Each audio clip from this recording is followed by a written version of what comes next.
कहानी को पूरा समझने के लिए कहानी के पिछले सभी भागों को ज़रूर देखें। उसका लिंक मैं आप लोगों को डिस्क्रिप्शन बॉक्स में दे दूंगी और साथ में कमेंट बॉक्स में पिन भी कर दूंगी, तो आप वहां से भी जाकर देख सकते हैं। वैसे आप लोगों से एक बात पूछनी थी, क्या आप लोग शुरू में मेरे बोले गए 2-4 शब्दों को स्किप कर देते हो, जो आप लोगों को पता नहीं चल पाता है कि मैंने लेट पार्ट क्यों डाला। मैंने कल कहानी के शुरुआत में बताया था कि मेरे बेटे का बर्थडे था और मेरी तबीयत भी थोड़ी डाउन थी। फिर भी बहुत सारे कमेंट आ रहे थे कि मैम आपने पार्ट इतना लेट क्यों दिया, दिस इज़ नॉट फेयर। लेकिन फेयर तो मेरे साथ नहीं होता है, मैं आप लोगों को इन्फॉर्म करती हूँ, फिर भी आप में से कुछ लोग नहीं समझते हैं। हम यूट्यूबर हैं या राइटर हैं, एक आम गृहिणी है जिसकी अपनी भी ज़िंदगी होती है, कभी कभी अप एंड डाउन हो सकते हैं, तो आप लोगों को ये बात समझनी चाहिए। मैं इतनी ही उम्मीद आप लोगों से करती हूँ। पूजा पाठ के बाद स्नेह ने झुककर मोह के पैर छुए तो मोह पहली बार कुछ झिझका। ये मत किया करो, वो मुंह बनाकर बोला, तो स्नेह धीरे से उसके गले लग गई। ये ज़बरदस्ती नहीं, श्रद्धा है, आप मना ना किया कीजिए मुझे। आई लव यू स्नेह, मोह उसे बाहों में भर कर बोला। आई लव यू टू मोहजी, स्नेह शर्माकर उसका नाम लेकर बोली तो मोह ने उसे बाहों में कसकर जकड़ा। पानी पियो अब तुम, बोलता हुआ वो उससे अलग करता हुआ उसके लिए लाया पानी उसके होठों पर लगा चुका था। स्नेह की आंखें छलक उठी। रो क्यों रही हो, वो तड़प उठा। कुछ नहीं, एक बात कहूँ, वो भरी हुई नज़रों से उसके सीने पर देखती हुई उसके शर्ट के बटन को छूती हुई बोली। तुम्हें पूछने की ज़रूरत नहीं है स्नेह, वादा करिए ऐसे ही रहेंगे। मैं वादा ना भी करूं स्नेह तो भी तुमसे अलग होना मेरे बस में नहीं। मोह सांस लेना छोड़ सकता है, तुमसे प्यार करना नहीं। मोह उसके माथे को चूम कर बोला तो स्नेह ने पलकें बंद कर उसके स्पर्श को महसूस किया।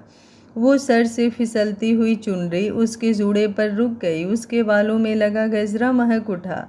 और बस क्या उपमा दी जाए उसके कुछ बिखरे श्रृंगार की, जब प्रेम हो हर तरफ तो सब सुंदर ही है, अतुलनीय ही है। वो चांदनी रात और चमक उठी, पहाड़ों के बीच बादलों के साथ चलता वो चांद आज और भी सुंदर हो गया था। रात के 10 बज चुका था तो आनो के दरवाजे की घंटी बजी। उसने अकेले उस घर की दीवारों पर लगी घड़ी पर टाइम देखते हुए दरवाज़ा खोला और बेहोश होते होते बचा। सामने नज़ारा ही ऐसा था, इला मैडम बालों का बेतरतीब जूड़ा बनाए हुए और जीन्स पहने उसके सामने थी। घर से निकाल दी गई हो क्या, तुमने व्रत खोला, वो उसे लगभग धकेलते हुए अंदर आई। पीछे से चुन्नू भी अंदर आया, हाथ में चिप्स और कोल्ड ड्रिंक पकड़े। तुम ये बात चुन्नू के सामने पूछ रही हो, मेरी कोई इज्जत है कि नहीं, क्या सोचेगा कि मैं व्रत भी रखता हूँ, वो भी करवा चौथ का। मैं ना भी आता ना तो भी मुझे पता था कि व्रत रखे हो सताए हुए जीजू। मतलब, आनो मुँह बनाकर बोला, मतलब ये कि इसके पेट में कोई बात नहीं रुकती और मैं ना होता तो ये नहीं होती। अब समझने की कोशिश मत करना मेरी बात को, फिलहाल आप भूल जाओ मैं आया हूँ। बस इतना बताओ, घर में मैगी है? हाँ किचन में है। किचन किधर है? वैसे घर अच्छा है पर अफसोस इससे शादी करके कबाड़ा हो जाएगा। मुंह बंद कर और फुट किचन में। इसे बताओ किचन कहाँ है? हाँ उधर। आनो उन अटपटे भाई बहनों को समझते हुए बोला। ओके आप अपना शुरू करो, मैं आता हूँ, बोल वो किचन की तरफ बढ़ा। इला, आनो उसे देख मन मनाया। देखो इसके दोस्त की बहन की शादी का बोलकर मैं तुमसे मिलने आई हूँ, इस बात पर ध्यान दो, अभी बाकी भूल जाओ। मुझे घर भी जाना है, दादी ने कहा है 12 नहीं बजना चाहिए। अब जाओ पानी लेकर आओ, खुद पियो और मुझे पिलाओ, और चुन्नू से कहो जाकर जितने पैकेट मैगी है सब बना ले, मुझे भूख लगी है। इला बोली तो आनो को सब समझ आने पर बिजली का करंट लगा। क्या मतलब तुमने, मतलब व्रत? क्यों, तुम रख सकते हो मैं नहीं? अब तुम्हारे मुंह की सफ़ेदी की चमकार मुझे भी तो चाहिए। अब इससे ज़्यादा रोमांस मुझसे ना होगा, इसलिए एक और सवाल मत करना वरना अभी के अभी चली जाऊंगी। ओके, आनो मुस्कुरा कर बोला। मुस्कुराना बंद करो अब और किसी को बताना मत। इला उसे देखते हुए बोली। नहीं तो मैं कहाँ? ओ हीला, आई लव यू, आनो एकदम उसके गले लगकर बोला। बस इसीलिए मैं ये सब नहीं करती। इतना फ्री हो जाते हो तुम, वो छटपटा कर बोली। आज लगा लेने दो गले, कल से पक्का नहीं, बोल उसने उसे कसकर गले से लगाया तो उसने भी धीरे से उसकी पीठ पर हाथ रख दिया। प्यार से कौन बच पाया था, वो कितना भी उल्टी सीधी हरकतें कर ले, पर सच एक और था। उसे ये भोला सा आनो बहुत प्यारा था, जो उसकी हर बात सह जाता, जो वो जैसी है वैसे उससे प्यार करता। शर्म कर लो, मैं भी हूँ। चुन्नू किचन से चमचा पकड़े बाहर आकर बोला, सुहाग रात नहीं मना रही हूँ मैं, और तू चमचा लेकर क्यों घूम रहा है? नमक कहाँ है? वहीं साइड में रखा है। वैसे मैंने वेजिटेबल पनीर बिरयानी बनाई है। क्या? और ये आप अब बता रहे हो? चुन्नू एकदम से आनो पर चढ़ा। तुमने मौका कब दिया? अब बना रहे हो तो 5-6 पैकेट बना लेना मैगी, मैं तब तक बिरयानी गर्म करता हूँ। आनो खुश होता हुआ बोला तो चुन्नू ने जल्दी जल्दी सर हिलाया। जीजू, जब इतना सब कर रहे हो ज़रा अपने गरीब साले पर रहम कर पिज्ज़ा ऑर्डर कर दो। अच्छा, अब जीजू? अभी तो सताया हुआ जीजा था। अरे अरे, वो तो ऐसे ही भोला हूँ ना, कभी कभी कुछ भी बोल जाता हूँ। अच्छा अच्छा ठीक है, तुम चलो, मैं आता हूँ। आनो बोला तो चुन्नू उछलता हुआ वापस गया। उसके बाद उसने पलट कर सोफे पर फैली हुई इला को प्यार से देखा। वो झल्ली सी लड़की जो एक बात के लिए उसका दिन भर सर खाती थी, आज उसके लिए व्रत रख कर भी उस पर एहसान नहीं कर रही थी। उसने तो आज दिन भर उसे फ़ोन करके ये बात जताई थी कि वो उसके लिए भूखा है, पर इला ने एक बार भी नहीं कहा। ये थी असली इला जो उसके हिस्से आई थी। आज उसे घमंड हो रहा था खुद की किस्मत पर, और यकीन भी हुआ था अपने माँ बाप की दुआओं पर, जो उन्होंने अपने साथ की कमी उसे उसके हिस्से देकर पूरी की थी। आनो भीगी हुई पलकें पोंछी और जेब से मोबाइल निकाल पिज़्ज़ा ऑर्डर किया। रात बीती और सुबह हुई। मोह आज कुछ काम के लिए सुबह सुबह ही लैपटॉप लिए बैठा और स्नेह सो रही थी। आदतन उसने अपना हाथ जब मुंह की तरफ बढ़ाया तो उसके तरफ की जगह खाली थी, तो स्नेह की आंखें झट से खुली। उठकर देखा तो सामने टेबल पर लैपटॉप रखे कुर्सी पर बेहद ध्यान देखते हुए वो कुछ कर रहा था। माथे पर सजे बाल, कुछ नसीली हुई आंखें, सिर्फ नीचे ट्राउज़र पहने हुए, ऐसे ही उसकी नज़रों में समाया हुआ था वो धीरे से उठी, पास पड़ी शॉल उठाई और धीरे से बढ़कर उसके कंधों पर डालती हुई उस पर झुकी थी, और मुंह तुरंत अलसाया हुआ उसकी कमर से लिपट गया था। कब उठे थे आप? 4 बजे। वो वैसे ही मुंह घुसाए बोला था। 1 बजे तो आप सोए ही थे, 4 बजे उठ भी गए? ऐसे तो तबीयत खराब हो जाएगी आपकी। आजकल आप सोते हैं ही नहीं बिल्कुल। स्नेह फिक्र से बोली थी। हनीमून पर कौन सोता है अपने? मोह शरारत से बोला था। जी मैं वो नहीं बोल रही, पर फिर भी आंखें देखिए अपनी, लाल सी हो जाती है। वो बोली तो उसने उसे अपनी गोद में बिठाया था। अच्छा, तो तुमने देखी है मेरी आंखें? कब? नज़र भर देखती तो हो नहीं, शर्म पहले ही आ जाती है। मोह उसके गले को चूमता हुआ बोला था। ऐसे थोड़ी ना होता है, स्नेह धीरे से बोली थी। ऐसे मत बोला करो तुम, मोह उससे चिपकता हुआ लाड से बोला था। नज़र ना रुके तो क्या? मुझे आपको देखने के लिए नज़र उठाने की ज़रूरत है क्या? हाय, ये ऐसे बोलकर जो तुम मुझे लाजवाब करती हो, कसम से और जान ले लेती हो। अगर उठे थे तो कुछ पहन ही लेते, यहाँ कितनी ठंड है। ये सही कहा, और तुम्हें पहन लेता हूँ। वो शौक हुआ था और स्नेह फिक्र से भरी थी। आप सुनते ही नहीं मेरी, स्नेह तड़प कर बोली थी, और मोह ने नज़र उसके सुंदर से मुखड़े पर की थी। कल के सिंगार का वो बिखरा रूप आज उसकी जान लेने के लिए तुला हुआ था।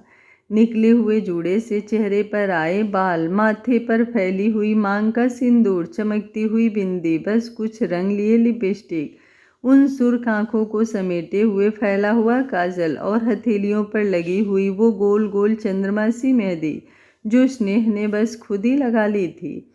उस मखमली से सूट में वो उसके आगोश में उसकी फिक्र करती हुई बैठी थी। तुम्हारे अलावा आजकल मैं और कुछ सुनता भी हूँ? मुझे नहीं लगता, वो बेकरारी से बोला था। सुनते हैं, कभी मान भी लिया कीजिए। जान ले लो मेरी, मोह उसकी बात सुनकर बोला था। आप समझ भी रहे हैं मैं क्या बोल रही हूँ? हटिए। स्नेह कुछ नाराज सी हुई थी। हिलना मत, वरना सोच लेना बात नहीं करूँगा, मोह धमकी देकर बोला तो स्नेह एकदम रुक सी गई। रखता हूँ ना ध्यान, बहुत रखता हूँ। आज ही तो जल्दी उठा था, बस कुछ काम था, हो गया, अब नहीं करूँगा ऐसे। मोह उसके बाल संवारते हुए बोला तो उसने हामी में सिर हिलाया। चाय पियेंगे? स्नेह प्यार से बोली। पर यहाँ तुम चाय वाला नहीं बनोगी, यहाँ मैं होटल की ही चाय पी लूँगा। वो ऐसे बोला तो स्नेह हंस पड़ी। रिसेप्शन पर फ़ोन करने के बाद वो फ्रेश होने चली गई थी। वापस आई तो देखा दरवाजे पर बराबर नॉक हो रहा था और मोह उसकी शॉल सहित बेड पर औधे मुँह सोने लगा था। उसने जल्दी से दुपट्टा डाल दरवाज़ा खोला। सामने होटल का एक कर्मचारी खड़ा था चाय और नाश्ते के साथ। मैम कोई परेशानी? मैं 2 बार आकर जा चुका हूँ। नहीं नहीं भैया कुछ नहीं। वो पीछे अपने पति परमेश्वर के कारनामे को देख मुस्कुरा कर बोली। वो जा चुका था। उसने दरवाज़ा बंद किया और धीमे कदमों से बेड के करीब आई। यूं सोते हुए मोह उसे बड़ा प्यारा लगता था। प्यार उसकी बातों से, उसकी झपकती हुई पलकों और बोलते हुए होठों या बार बार झुझला कर संभालते हुए बालों में फंसी उंगलियों से, या फिर वो नाराज होकर चेहरे पर आई हुई उस लाली से। इश्क तो बेहद है उसे, पर यूं शांति से उसके दुपट्टे से या उसकी साड़ी या शॉल को लपेट कर सोते हुए उसे देख वो कह ही नहीं सकती थी। इतना प्यार आता था उसे उस पर। बात तो छोटी छोटी है, पर इन्हीं बातों को तो किसी किताब, किसी इश्क के कलमों में जगह नहीं मिली। सच पूछो तो हर कोई कहाँ लंबी लंबी इश्क की ताबीर समझ सकता है, पर ये छोटे छोटे पल सबके हिस्से आते हैं। कभी पुरानी यादों की किताब पलट कर देख लेना, क्या पता कोई मुड़ा हुआ खाली पन्ना भी कुछ याद दिला जाए, क्योंकि कुछ बातें लिखी ना भी जाए तो भी उनका असर गहरा होता है। यूं सुंदर सी रातें और सुकून की सुबहें बीतने लगी थी। 1 हफ्ता हो गया था उन्हें यहाँ। 1 दिन बाद उनकी टिकट थी। वैसे तो मोह का प्लान थोड़ा लंबा था, पर क्या करे, यहाँ अगले 1 हफ्ते भारी बर्फबारी की वजह से बाकी उड़ानें रद्द हो गई थी। तो आज का दिन उसका मूड कुछ उखड़ा हुआ था। सुनिए, स्नेह कब से उसे देख रही थी, जो आंखें बंद किए बालकनी में उस लकड़ी के फ्लोर पर बने सुंदर से ज़मीन की सतह से कुछ ऊपर उठे हुए बेडनुमा एरिए पर पड़े हुए मोटे से गद्दे पर 2-3 तकिया दबाए दीवार से लगे बैठा हुआ था। मौसम बेहद खूबसूरत था। हल्की हल्की रुई सी बर्फबारी, जिसमें जलती हुई वो धीमी सी पीली लाइटें, जिनमें कुछ बर्फ से लदे हुए वो पेड़ रात के अंधेरे में यूं थे जैसे सफ़ेद मोती आसमान से गिरकर उन पर बरस गए हों। नाराज हैं? उसने सिर्फ आंखें खोल कर स्नेह को देखा तो वो धीरे से बोली। नहीं, वो धीमे से बोला। यूं मायूस क्यों हैं? क्या हुआ जो हम चले जाएंगे थोड़ा जल्दी? क्या आप बदल जाएंगे? क्या मैं बदल जाऊंगी? क्या हमारा प्यार बदल जाएगा? जगह कोई भी हो, हमारा साथ तो हमेशा रहेगा ना? स्नेह उसके करीब बैठकर बोली तो वो कुछ संजीदा होकर उसकी तरफ मुड़ा। कुछ नहीं बदलेगा स्नेह, कुछ भी नहीं। तुमसे मेरा प्यार तो बिल्कुल नहीं, पर जानती हो तुम हर वक्त मेरे लिए नहीं रहोगी। यूं तुम मुझे नज़र घुमाते ही तुरंत कभी कभी नहीं दिखाई दिया करोगी। कभी कभी मुझे इस बात पर गुस्सा दिलाया करोगी, और स्पेशली तुम घर जाकर वो चीनी चाय पत्ती भी तो गले से लगाओगी। मैं 1000 बार कमरे से आवाज़ें दूंगा कि स्नेह मेरी शर्ट कहाँ है? स्नेह तुमने फिर मेरी टॉवल धुलने डाल दी? स्नेह तुम मेरे रुमाल लॉकर में क्यों रखती हो? आप अभी से मुझ पर गुस्सा हो रहे हैं उन बातों के लिए जो आप घर जाकर करेंगे। मैं गुस्सा हो रहा हूँ? मैं कहाँ गुस्सा हो रहा हूँ? तुम्हारा ध्यान रहता ही नहीं मुझ पर। दुनिया भर की पंचायत रहती है तुम्हें। हर सामान निकाल कर रख देना ज़रूरी नहीं होता, क्योंकि जो मुझे उस वक्त चाहिए वो तो सामने होता नहीं, और वो है मेरी बीवी। मोह बोला तो स्नेह के चेहरे पर मुस्कुराहट सज गई, और जब इस खता पर उसके पति परमेश्वर ने उसे घूरा तो वो कुछ खामोश हुई। फिर धीरे से उसके करीब आई और उसके सीने से लग गई। वक्त बदलते हैं, रंग बदलते हैं, मौसम बदलते हैं, ये बदलाव ही तो प्यार के अलग अलग रूप उभार देता है। यूं सबके बीच जब आपसे मैं कुछ दिन में समय निकाल मिलती हूँ ना, तो ऐसा लगता है जैसे समा जाऊँ आप में।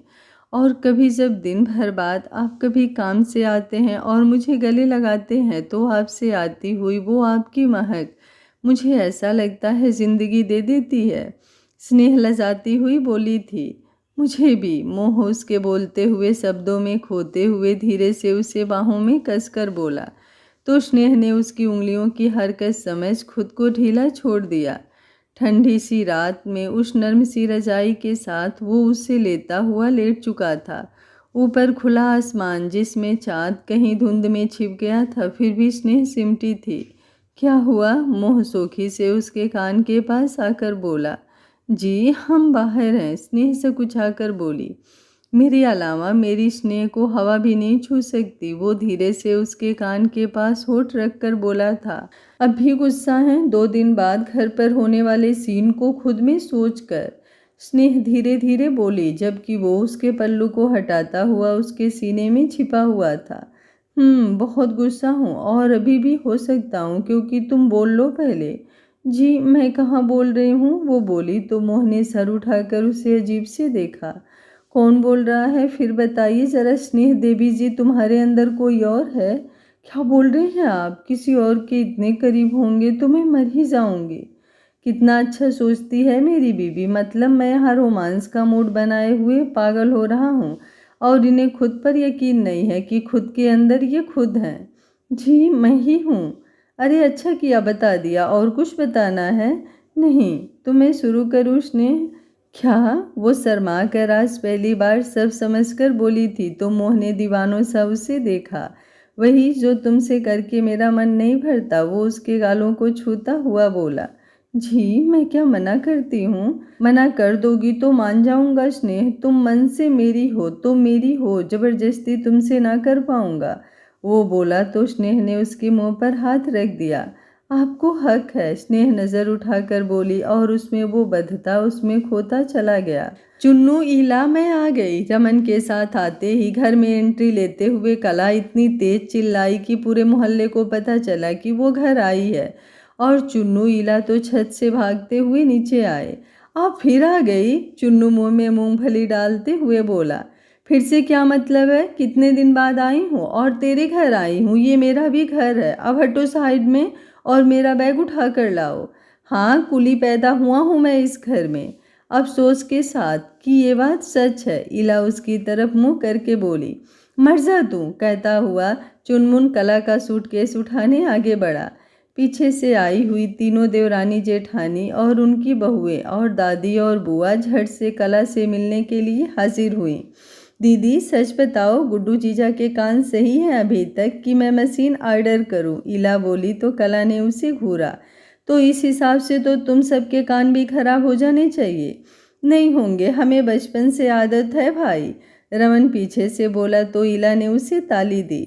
आकर खड़ी नहीं हुई, सर पर सवार हुए सब उसके। कुंती देवी चिल्लाई। अरे अम्मा किससे कह रही हो? सोमवती बुआ बोली तो चुन्नू और ईला खूंखार नजरों से उनकी तरफ मुड़े। कल की टिकट कराई है और आज जाकर 5 किलो लड्डू भी ले आऊँगा, चुन्नू आगे बोला। और मैं अलार्म लगाकर शार्प 3 बजे इसे उठा खुद उठ जाऊंगी, इला उसके आगे बोली। और फिर आपको सामान सहित उठाकर ट्रेन पर बिठाऊंगा बुआ। नहीं जाऊंगी मैं। क्या कर लोगे तुम लोग? फूफा का फ़ोन आया था, याद सता रही है उन्हें आपकी, है ना दादी? हाँ सोमवती, कल करवा दिए हैं तुम्हारी टिकट। अम्मा तुम भी? दामाद जी बड़े गुस्सा होकर गए हैं, अब की तो फर्ज बनता है तुम्हारा उन्हें समझो जाकर, बच्चों जैसी जिद ना करो।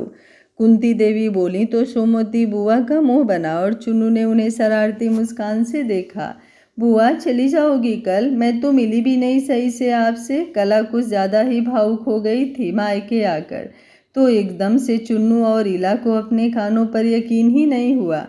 तू ही मेरी असली भतीजी है, बुआ उसे ऐसे देख मुंह से हाथ लगाकर बोली। लेकिन कोई बात नहीं, मैं ये दुख उठा लूँगी बुआ, आपके नाम से चाय पकौड़े खाकर काम चला लूँगी, और ज्योति भाभी से आपके पसंद के दही बड़े भी बनवा लूँगी। दुख तो बहुत है बुआ, पर मैं खा लूँगी, 8-10 आपके हिस्से के भी। कला बोली तो सोमवती बुआ का फिर मुंह बना और चुन्नू और इला पेट पकड़कर हंसे।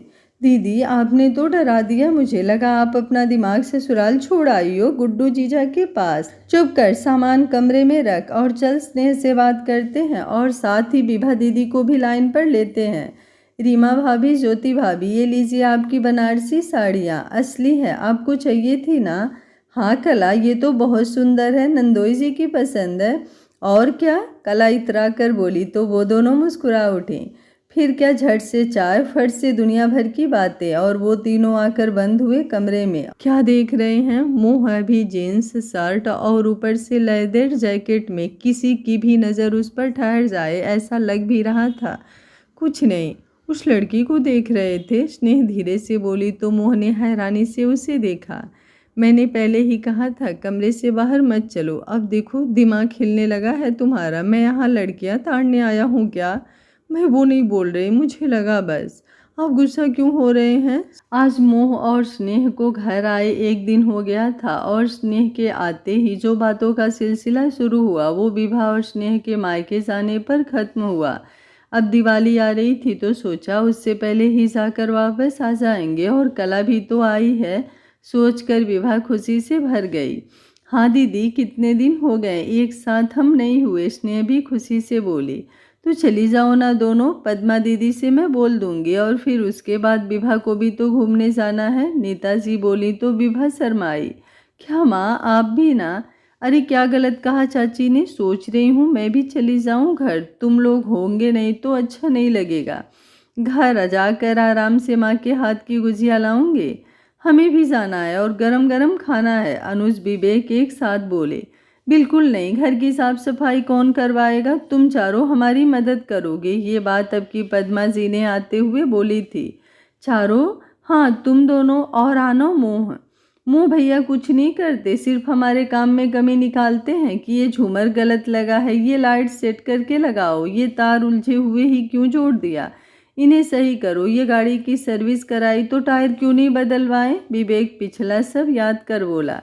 सही बात है, मैं बड़ा हुआ फिर भी मोह को मेरे काम में भी ढूंढ के कमी बतानी है, अनुज बोला। इसे परफेक्ट होना कहते हैं, नीता तुरंत बोली। आप उनकी साइड मत लो माँ, मैं नहीं कर रहा आपकी कुछ, हम पैसे वाले हैं, पैसे देकर काम करवा लेंगे। क्या आप हमें रामू काका बना देती हैं? चुप कर, त्योहार का काम खुद से करने में ज़्यादा मज़ा है। वो त्योहार ही क्या जिसमें हाथ पर हाथ धरे बैठे रहें। अब चुपचाप घर बैठो और हमारी हेल्प करो। बहुएं जाएंगी अपने घर और दिवाली से 2 दिन पहले लिवा कर लाना। बहुएं घर जा रही हैं, बस एक ही अच्छी बात हुई है, बाकी सब बुरा है, अनुज बोला तो विनीता ने उसे घूरा। अरे मैं तो मजाक कर रहा था, बहुत याद आएगी तुम्हारी, बड़े दुख से वो बोला तो विनीता ने कुशन उठाकर अनुज के मुंह पर मारा। और इसी बीच विभा ने जीवन को फ़ोन लगाया कि वो आज दुकान से वापस जाते वक्त उन्हें ले जाए। और इधर अनुज और विनीता की तू मैं शुरू हुई। चलो शांत हो जाओ, सब तय हुआ, विभा विनीता और स्नेह अपने मायके जाएंगी। अब विवेक और अनुज तो यही हैं, बचा मोह तो स्नेह बेटा आप बात कर लीजिए उससे। जी माँ, मैं कैसे? स्नेह की जान सूखी, ये तो उसने सोचा ही नहीं था।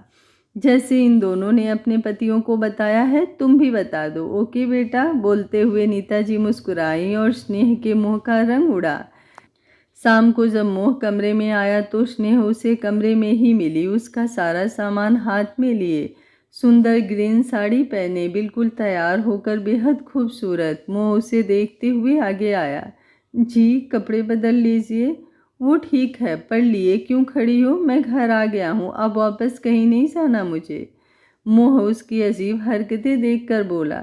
नहीं, वो मैंने सोचा आपको शिकायत रहती है ना कि आपको मुझे बुलाना पड़ता है, तो इतनी नहीं स्नेह कि तुम कपड़े लेकर मुझे मेन गेट पर ही मिल जाओ कि लो पहन लो कपड़े और पी लो चाय और खा लो खाना।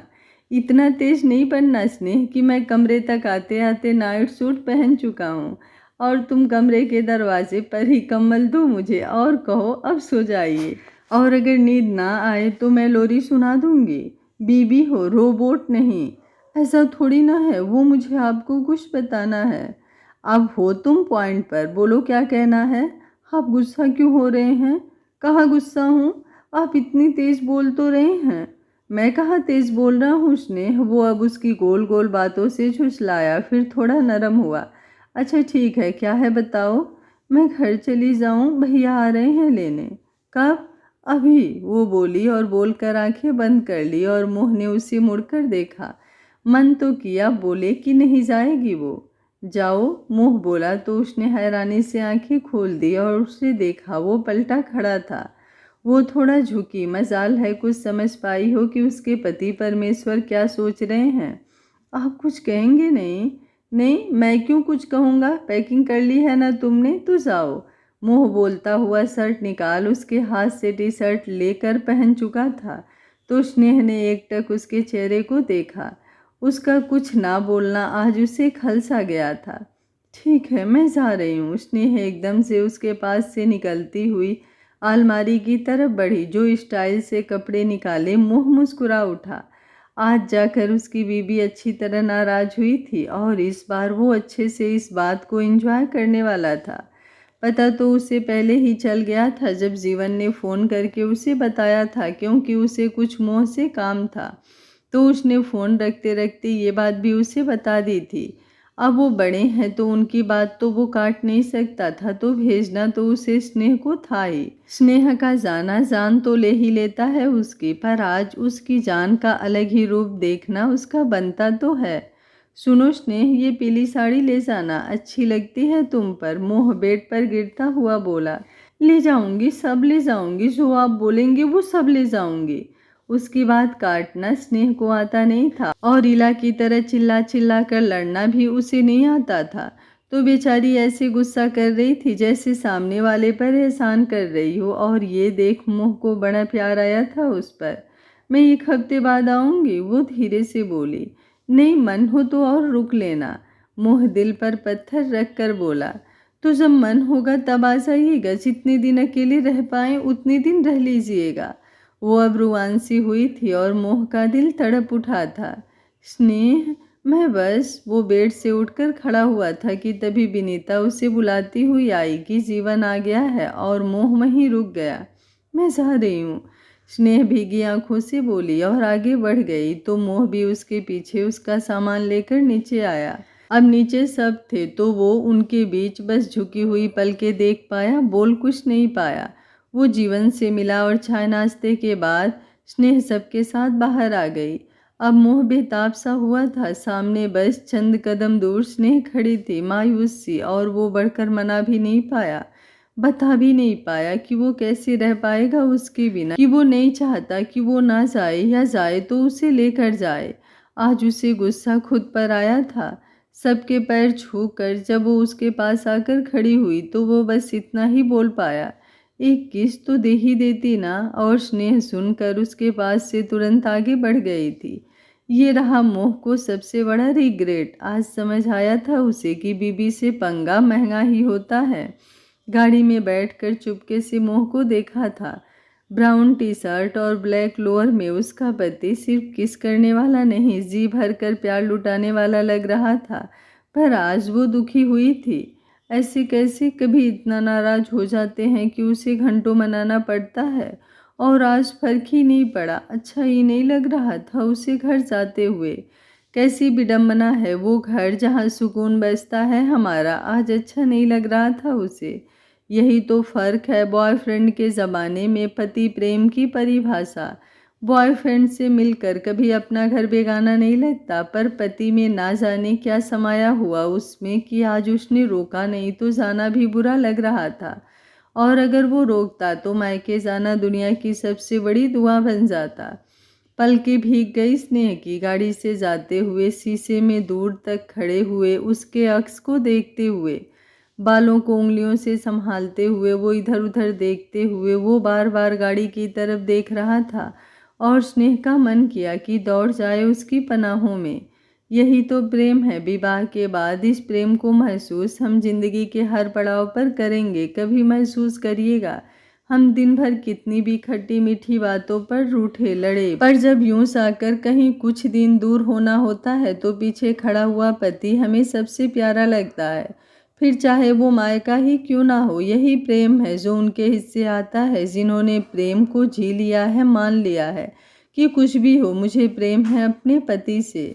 क्या हुआ स्नेह, बड़ी चुप चुप हो? सबके खाने पीने के बाद जब रात में सभा लगी तो विभा ने उससे पूछा। नहीं तो मुझे क्या हुआ है, स्नेह धीरे से बोली। लगता है शरीर आया है, आत्मा हनीमून पर ही छोड़ आई है, इला बोली तो कला ने उसे घूरा।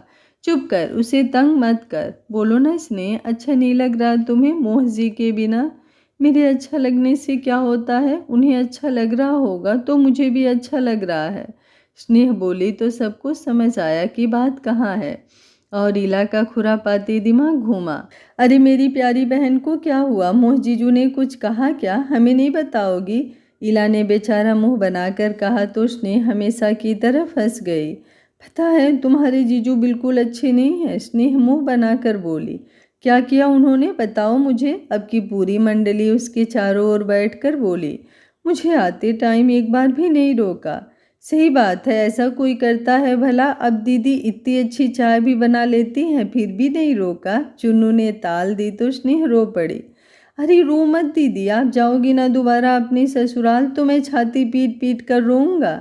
चुन्नू उसका सर थपथपा कर बोला तो विभा ने उसे अजीब से देखा। आग में घी डालना बंद करो तुम दोनों, विभा दांत किलस कर बोली। क्या घी क्या आग, रोका उन्होंने नहीं और गलती हमारी। अरे ये सारे मर्द ऐसे ही होते हैं, 4 दिन प्यार और फिर प्यार सनी लियोनी से। वो कौन है? स्नेह रोते रोते ईला की बात सुनकर बोली। अरे वही जो बहुत हॉट है, अरे जिसने बेबी डॉल पर डांस किया है, देखा है ना तुमने? हाँ देखा है, स्नेह दोबारा रोते हुए बोली। तुम स्टैंड लो स्नेह, अब तुम भोली गैया से सींग मारने वाली गाय बनो, तब जाकर मोह जीजू मुट्ठी में रहेंगे। तुम्हारी ट्रेनिंग मैं दूंगी तुम्हें। पहले मुंह धोकर बाल सही करना सीख ले आदरणीय ईला देवी जी, उसके बाद ट्रेनिंग देना स्नेह को। कला आराम आराम से हाथ जोड़ उससे बोली। उससे कुछ नहीं होता दीदी, मुंह बंद करो अपना ईला। और स्नेह, मोह भैया ऐसे नहीं है, दुनिया जानती है वो तुमसे कितना प्यार करते हैं और ये ईला की बच्ची की बातों में मत आना। खुद तो मोह जीजू इसके जीजू कलेक्शन के सबसे अच्छे जीजू हैं और अब देखो जीजू अच्छे हैं, मैंने वो कब बोला? पर पति अच्छे हो ये मैं थोड़ी ना बता सकती हूँ। बेचारी मेरी भोली चमकू बहन को रोका तक नहीं। नहीं नहीं स्नेह, तुम फोन मत उठाना उनका और कम से कम 1 महीने तक रुकना, जाना नहीं अपने ससुराल। तब जाकर मोह जीजू को याद आएगी तुम्हारी। बताओ, बीबी लाइफ टाइम के लिए मिल गई तो उसकी कोई इज्जत ही नहीं। तुम युद्ध शुरू करो, हम तुम्हारे साथ हैं। ओ महाभारत की लेडी शकुनी, उसका ब्रेन वॉश करना बंद करो, ऐसा कुछ नहीं करेगी वो। कला बोली। सही तो कह रही है वो, पहले तो मेरे बिना एक पल नहीं रहते थे, अब देखो मैंने पूछा तो तुरंत कह दिया जाओ, और ये भी कहा कि जितना मन हो उतना रुकना। क्या क्या क्या, इतना बड़ा अत्याचार? नहीं, ये सुनने के टाइम मेरे कानों में सोनी के एयरबड्स क्यों नहीं लगे थे? कम से कम उसकी म्यूजिक की धुन में ये दर्द भरी बात कहीं खो जाती। ईला कानों पर हाथ रखकर बोली तो उन तीनों के साथ स्नेह ने भी रोना रोक उसे अजीब से देखा। हो गया देवी जी, या अभी भी स्क्रिप्ट बाकी है? चुनमुन आराम से बोला। साइड हो जाओ, अभी मेरा दिमाग बहुत खराब है, दर्द होता है अपने फेवरेट जीजू की बुराई करते हुए। ईला दिल पर हाथ रखकर बोली तो विभा ने अपना सर बेड पर पटका। आनो फोन वोन नहीं करता तुम्हें क्या? कला उसकी ड्रामा स्टोरी देखकर बोली। करता है ना, पर मैंने उसे अच्छे से समझा दिया कि ज़रूरी काम के वक्त फ़ोन नहीं, और देखो वो समझ गया, ये है मेरा जलवा। ईला स्टाइल से बोली। ज़रूरी काम? ये तुम्हारा ज़रूरी काम है? विभा बोली। हाँ तो देख नहीं रही है, स्नेह रो रही है, कितनी परेशान है बेचारी, दिल दुखा है उसका। अरे दीदी, समझा नहीं रखा, धमका रखा है बेचारे को, मुझे बड़ी चिंता होती है उनकी। चुन्नू गहरी सांस लेकर बोला तो ईला ने अब की उसकी पीठ पर मुक्का मारा। फोकस फोकस सिर्फ अभी स्नेह पर। हाँ हाँ तो कहाँ थे हम? देखो स्नेह, तुम बिल्कुल फ़ोन मत करना उन्हें, और अगर उन्होंने किया तो? स्नेह रोना भूल अच्छे बच्चों की तरह बोली। अरे मेरी भोलो रानी, मेरी चिकनो, मोबाइल में काटने का ऑप्शन भी आता है। नहीं, तब वो बहुत नाराज़ हो जाते हैं। अच्छा, तुम नाराज हो उसका कुछ नहीं, और वो नाराज ना हो। जाओ, तुमसे कुछ नहीं होगा। मैंने ऐसे थोड़ी ना कहा, मैं तो बस बता रही थी। स्नेह जल्दी जल्दी बोली। इसकी मत सुनो तुम स्नेह, ये तो है ही, जहाँ धुआं ना हो ये वहाँ भी जहर फूंक देगी, तुम इसकी मत सुनो, तुम बात करना। कला फट से बोली। ओहो, खुद तो चिल्ला चिल्ला कर गुड्डू जीजा का मुंह बंद कर दिया। वो कुछ नहीं, पर चिल्लाने से तो कान बंद होते हैं ना? चुन्नू क्लियर करके बोला। अरे कान बंद है इसलिए तो वो कुछ सुन ही नहीं पाते, तो बोलने का सवाल ही पैदा नहीं होता। ईला बाकायदा उसे समझा कर बोली तो कला ने उसके बाल पकड़कर खींचे। देखो दीदी, यारी दोस्ती प्यार मोहब्बत सब एक तरफ, पर वाल नहीं खींचना, बड़ा प्यार है मुझे इनसे, इला इतरा कर बोली। हाँ तभी तो 10 दिन में एक बार कंघा लगता है इनमें। क्या समझोगी प्यार के मायने, दर्द से बचाती हूँ मैं इन्हें, रोज रोज बेचारों को तकलीफ थोड़ी ना दूंगी। हाँ सही बात, भले ही 10वें दिन उनका 10वां हो जाए। विभा पलट कर बोली। दीदी बस मेरा टॉपिक क्लोज, अभी हम स्नेह की बात करेंगे, इला बोली और पलटी तो देखा स्नेह चादर ओढ़कर लेट चुकी थी। तुम समझी ना स्नेह जो मैंने समझाया? हाँ समझ गई, इसलिए अब मैं सोने जा रही हूँ, स्नेह बोली तो इला ने शरारती मुस्कान दी और बाकी सब ने अपना सर पकड़ा। आधी रात हो गई थी, मोह ना जाने कितने फ़ोन ट्राई कर चुका था स्नेह का, वो उठा ही नहीं रही थी। उसने चुन्नू और इला का भी नंबर ट्राई किया पर उनका मोबाइल स्विच ऑफ आ रहा था। अजीब सी तकलीफ थी उसे। इला की लगाई आग कहाँ तक जाएगी? क्या स्नेह और मोह के रिश्ते में दरार पड़ जाएगी या मोह अपनी रूठी हुई प्रिया को मना लेगा? जानने के लिए देखते रहिए कहानी का अगला भाग। कल का भाग बहुत ही ज़्यादा बेहतरीन और इंटरेस्टिंग होगा। अब ये कहानी अपने अंत की तरफ बढ़ रही है और सच में मुझे ये बताते हुए आप लोगों को बेहद दुख हो रहा है, क्योंकि ये कहानी इतनी अच्छी है ना कि मन करता है आप लोगों को सुनाते ही जाऊं। और मुझे ऐसी पारिवारिक कहानियां बेहद पसंद है। भले ही यूट्यूब का सपोर्ट उन्हें नहीं मिलता है पर आप लोगों का प्यार भर भर कर मिलता है। आप लोगों की इस बारे में क्या राय है? अपनी राय कमेंट बॉक्स में मुझे ज़रूर दीजिएगा। कहानी अच्छी लगती है मेरे द्वारा लाई गई तो वीडियो को एक लाइक ज़रूर करिएगा। Thank you for watching. मिलते हैं कहानी के अगले भाग में, तब तक स्वस्थ रहिए, मस्त रहिए, अपना ख्याल रखते रहिए।